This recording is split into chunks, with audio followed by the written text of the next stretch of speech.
Welcome to Harvest Service 2020. We live in strange and uncertain times. On the one hand, the global pandemic, COVID, taken over this world. And on the other hand, hunger has taken over. There are more people who are hungry today on our planet. And as we gather for this harvest service, every year we're reminded we are called to offer thanksgiving to our Lord. So as we gather to offer our thanksgiving to God, and as we remember our farmers and all those who are involved in producing food, in thanking them for their contributions, this year we are particularly called to reflect about harvest in the context of hunger. Here we have 4 voices that we shall hear to, and in that hearing we ask God so that He will help us to reflect on these 4 people's understanding of harvest, so that God will inspire us to share, to care, and to be a channel of God's peace in our time today and make harvest a relevant one as faith communities for us in 2020.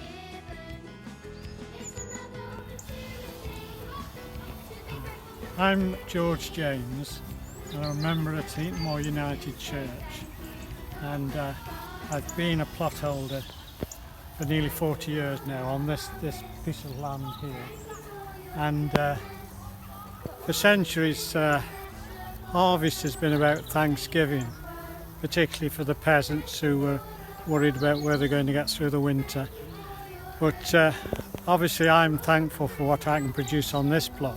But harvest for me is about sharing what we produce, and that goes for many people on this plot. We share seeds and seedlings, plants. We look after people's plots when people are poorly. And this year, particularly with COVID, sharing has been really to the fore. We've been concerned for one another, we've been concerned for the community, people who haven't got food. And a group of us are sending quite a lot of produce to Wellspring, the homeless centre in Stockport. So for me, it is about Thanksgiving, but it's about sharing the resources, and particularly in the Northern Hemisphere, we've got so much, and we need to share more and more with people less fortunate, particularly in the Southern Hemisphere.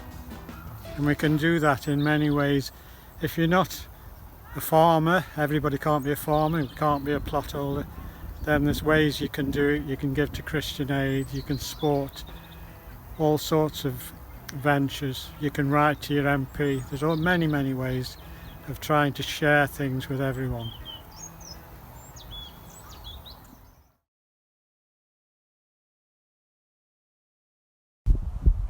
We farmers are quite aware of our responsibilities to the land.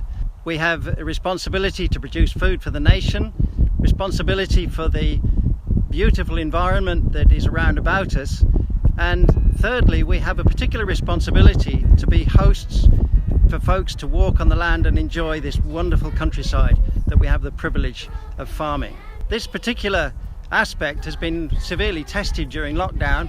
We've had hordes of people, most of whom have very little idea of what the countryside code is and how to cope in the countryside. So on top of our other responsibilities this year, added to that, we've been policing and we've been rubbish clearing, but above all, we've been educating people. Now, the Bible tells us that God's divine nature and His eternal power are clearly seen in what He has made. And I clearly see God in these surroundings and understand. And this is something that we have to share, something that we appreciate and believe that people will come to this land, they will walk across the farm and will appreciate God, discover the Creator in what has been created, and find Jesus, the architect of the universe and the one. Hi, I'm Beth Whitehead, and this harvest I would like to set you the challenge of finding out 3 facts you didn't already know about climate change, and then sharing this knowledge with 5 other people. Whether that's from reading an article, watching a documentary, or doing some research on eco-friendly businesses, the best way we can make a positive change is by educating ourselves. The more aware we all are of the climate crisis, the easier it is to make small changes to our daily lives to create a lasting impact. When I first came into ministry, I knew nothing about farming at all. Everything I've learned from Yorkshire farmers. And I very quickly learnt how important harvest is. It's the high spot of their year. It's what they have been working towards as they see the results of their efforts. I remember one farmer telling me that the best cup of tea in the year was the one he drank in the last field to have been harvested.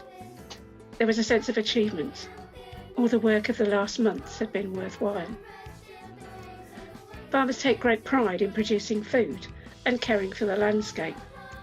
They speak of being stewards. Many speak of the number of generations that their family has farmed the land before.